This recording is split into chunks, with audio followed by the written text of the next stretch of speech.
ফেসবুকে প্রোফাইল যারা লাল করছেন, আমি তাদের উদ্দেশ্যে বলতে চাই, আমি ততটুকু পর্যন্ত লাল যতটুকু পর্যন্ত আপনারা যৌক্তিক দাবি, কোটা সংস্কার ছিল, যৌক্তিক দাবি, বিচারের দাবি ছিল, ততটুকু পর্যন্ত আমিও আপনাদের সাথে লাল ছিলাম। কিন্তু যখন আপনারা আমার নেত্রী জননেত্রী শেখ হাসিনার পদত্যাগ দাবি করতেছেন এবং ধ্বংসলীলায় মেতে উঠেছেন, তখন আমি যেমন আপনাদের যেমন আমার নেত্রীর বিরোধিতা করার অধিকার আছে, আমারও আমার নেত্রীর পক্ষে দাঁড়ানোর অধিকার আছে। আমি এই সস্তা জনপ্রিয়তার জন্য এখানে ভাইরাল হইতে আসি নাই। আমি জানি যে এখন দেখা যাচ্ছে যে এমন একটা অবস্থা যে আপনি ফেসবুকটা এমন, যেমন ধরেন আমার মাননীয় প্রধানমন্ত্রী বলতেন যে আমি ফেসবুক এমপি। আমি যদি ফেসবুক এমপি হিসেবে চিন্তা করতাম, তাহলে ফেসবুকে তো এখন পুরাটাই দখল করে রাখছে হচ্ছে গিয়ে এই জামাতের লোকজন সবচেয়ে বেশি দখল করে আছে। তা আমি এখন সরকারের বিরুদ্ধে একটা কথা বললে আমার তো বলার ক্ষমতা আছে, আমি তো স্বতন্ত্র এমপি, আমি যা ইচ্ছা সরকারের বিরুদ্ধে বলতে পারবো। তা আমি তো একেবারে এখন তো আমি মানবতাবাদী, শুধু মানবতাবাদী না। দেখতেন আমি যদি আজকে খালি সরকারের বিরুদ্ধে বলি, কালকে থেকেই সবাই বলবে যে সুমনকে আমরা প্রাইম মিনিস্টার দেখতে চাই, প্রধানমন্ত্রী দেখতে চাই। তা আমি তো ওই প্রধানমন্ত্রী আর লোভে আসি না। এখানে আমার রাইট রং বোঝার ক্ষমতা হয়েছে। আমি পড়াশোনা করে ব্যারিস্টার হয়েছি। আপনারা বলতে পারেন যে আমার পড়াশোনা খুবই খারাপ, মান খুবই খারাপ, কিন্তু এইটা আমি আপনাদেরকে জিজ্ঞেস করতে চাই, প্রধানমন্ত্রীরা আপনারা এই রিজাইন করাবেন, সরকার পতন করাবেন, পতন করায় আপনাদের আন্দোলন তো এখন পুরাটাই হচ্ছে গিয়ে জামাত শিবির আর বিএনপির দখলে চলে গেছে। তাইলে আপনারা জামাতকে আবার ক্ষমতায় আনবেন, তারেক জিয়ারে আবার ক্ষমতায় নিয়ে আসবেন যিনি দ্বন্দ্বপ্রাপ্ত। তাইলে আপনারা যদি এইগুলো আনেন, তাহলে আজকে আপনারা এক দফা চাচ্ছেন। এক দফায় কি মনে করলাম যে আপনাদের এক দফায় আমি মেনে নিলাম, মাননীয় প্রধানমন্ত্রীকে বললাম যে আপনি কি করেন, পদত্যাগ করেন, ছাত্ররা মারা যাচ্ছে, এই না আমরা বললাম তারে, স্বতন্ত্র এমপি হিসাবে আমি তারে বললাম। আজকে যারা এক দফা দিচ্ছে, কালকে এরা আরেকটা দফা দিবে, দিয়া বলবে যে আপনি আওয়ামী লীগ করা বন্ধ করেন, এই দেশে কেউ আওয়ামী লীগ করতে পারবে না। 2 দিন পরে বলবে যে এই দেশে মুক্তিযুদ্ধের চেতনা থাকবে না। এরা একটার পর একটা দফা তো আপনি যদি সব সারেন্ডার করে মেনে নেন, তাহলে আমরা যাব কোথায়? আমি তো কোনো সংঘাত চাই না, আমি তো কোনো ধরনের সংঘাত, একটা প্রাণহানিরও আমি কোনোভাবেই পক্ষে না। যতগুলা ছাত্র মারা গেছে তাদের প্রতিটা ছাত্রের আত্মার মাগফিরাত কামনা করা এবং বিচারের ব্যবস্থা করার জন্য আমি সবচেয়ে, শুনেন, এখন হয়েছে কি, দুর্নীতির বিরুদ্ধে যুদ্ধ তো নাই, এখন তো নতুন আরেক যুদ্ধ তৈরি হয়েছে। দুর্নীতির বিরুদ্ধে যুদ্ধ শেষ, দুর্নীতিবাজরা তো যে যার মতো করে সেফ আছে। অনেক দুর্নীতিবাজ হয়তো দেশ ছেড়ে দিবে, এদের তো কোনো ঝামেলা নাই। মরবে হচ্ছে গিয়ে যে যারা এই না দুর্নীতি করছে, না এরা এই যে সহজ সরল জীবনযাপন চাইছে, তারাই এখন বিপদগ্রস্ত বেশি। আমি এই প্রশ্নটাই আমার কাছে মনে হয় আমার জীবনের সাথে মানানসই না। আমি কোনোভাবেই এই দেশ ছাড়বো না, এই দেশ আমার। দেশ ছাড়বো তো আমি কখন, যদি আমার এমন কোনো অসুখ হয় যেটা দেশে কোনো আর এই রোগ দেশে কোনো চিকিৎসা নাই, তাতেও আমি মনে করি মৃত্যু তো হবেই, দেশটাতে হওয়ার মতো শান্তি আর কোনো কিছুতে আমি পাই না। যারা যাচ্ছে বা যাওয়ার প্ল্যান করতেছে তাদের তো অনেক কারণ থাকতে পারে, তবে আমি মনে করি, মনে রাখবেন, প্রকৃত আদর্শের একটা মানুষ কোনোদিন তার আদর্শের মানুষকে এই বিপদে রেখে, ক্রাইসিস মোমেন্টে রেখে যাইতে পারে না। যারা যায় এরা কোনোদিনই কারো লোক ছিল না, এরা একমাত্র এদের ছাড়া কোনো চিন্তা এরা কোনোদিন করে নাই। আমি আপনাদেরকে বলবো যে শুনেন, উত্থান পতন, জমিনে কে সম্মানিত হবে তার ফয়সালা হয় আসমানে। উত্থান থাকবে, পতন থাকবে। তারপরে যে যে আদর্শের আছি, এই আদর্শের দুঃসময়ে যদি থাকতে না পারি, না হয় আমার এমপিত্ব যাবে, আমাকে না হয় কেউ আর ফলো করবে না, আমাকে জাতীয় বেঈমান বলবেন, বলেন। তারপরও আমি বিশ্বাস করি, আমি জননেত্রী শেখ হাসিনাকে শেষ পর্যন্ত আমি চেষ্টা করব তার সাথে থাকার, এবং আমি কোনোভাবেই জামাত বিএনপিরে এই ক্ষমতায়, এই দুর্নীতিগ্রস্ত এইরকম একটা ক্ষমতায় আসার জন্য, বাধা দেওয়ার জন্য যা যা করা লাগে আমি করব। সাধারণ ছাত্ররা যদি আমাদেরকে বিদায় করে দেয় দিক, কিন্তু সাধারণ ছাত্ররা এই ধরনের নেতৃত্ব তৈরি করে এই ক্ষমতায় আসুক, আমি তো ওয়েলকাম জানাই, আমি তো এদেরই প্রতিনিধি আমি মনে করি। কিন্তু এরা তো জানে না, এরা আবেগ প্রবণ কইরা কোথায় দেশটারে নিয়ে যাচ্ছে। কালকে যদি শেখ হাসিনা যদি না থাকে, পরশুদিন কি আপনি তারেক জিয়ার আইনে দিবেন?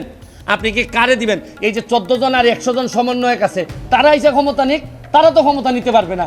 তারা কার কাছে নিয়ে ক্ষমতা দিবে, এইটাই তো আমি বুঝতে পারি না।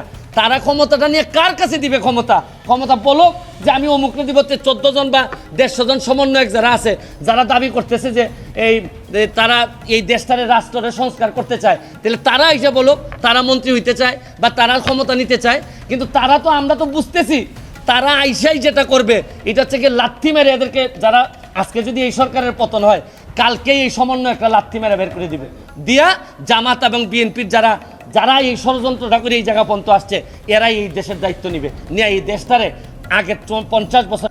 আমরা এই ব্যাপারে কিছু করতে পারবো না। কাজেই তারাও কিছু করলো না, তো আমরা যাবোটা কোথায়? পুলিশও কিছু করবে না, ওরাও জবরদখল করার জন্য ছুটে আসবে, আমাদের আইন কানুন কিছুই মানবে না। আর আমাদের একটা প্যানিক সৃষ্টি করলো আমাদের পুরো অফিসের মধ্যে যত লোকজন আছে, বিশেষ করে মহিলা সহকর্মী যারা আছে, তারা খুবই ভীত সন্ত্রস্ত হয়ে গেল যে কি কারবার, কি হলো এটা। কাজে সমস্যার পরিমাণ বাড়ছে, কমছে না। সমস্যা পরিমাণ বাড়ছে, কমছে না। আমি একটু পিছনে আদালতে আপনার বিরুদ্ধে রায় ঘোষণার পরে আপনি একটা প্রতিক্রিয়া দিয়েছিলেন। সেই প্রতিক্রিয়া আপনি বলেছিলেন যে বাংলাদেশের একটি কথায় আপনি এরকম বলেছেন যে বাংলাদেশের প্রতিটি নাগরিককে অন্যায়ের বিরুদ্ধে এবং গণতন্ত্র এবং মানবাধিকারের পক্ষে এক কণ্ঠে কথা বলার আহ্বান জানায়। অনেকে এইটাকে দেখছেন হচ্ছে এরকম করে যে আপনি গণতন্ত্রের পক্ষে লড়াইয়ে সামিল হতে বলছেন। প্রশ্ন কেউ কেউ করছেন, প্রশ্ন উঠছে, আপনি কি এইসব মামলা মোকদ্দমা থেকে মুক্তি পেতে এই সরকারেরই পরিবর্তন চাইছেন? খালেদ, তুমি কি গণতন্ত্রের বিরুদ্ধে নাকি? হঠাৎ এটা নিয়ে তো গণতন্ত্রের কথা বললাম আমার জন্য তুমি তো বলে তুমি বলতে যে আমিও তো আছি, কাজে আমাকে পৃথকভাবে বলতে হচ্ছে কেন? আমরা সেটাই বলতেছি, কাজে আমরা কেউ গণতন্ত্রের বিপক্ষে না, সবাইকে স্মরণ করিয়ে দেওয়া যে আমরা সবাই গণতন্ত্রের পক্ষে, মানবাধিকারের পক্ষে, আমরা ন্যায় নীতির পক্ষে, রুল অফ লর পক্ষে।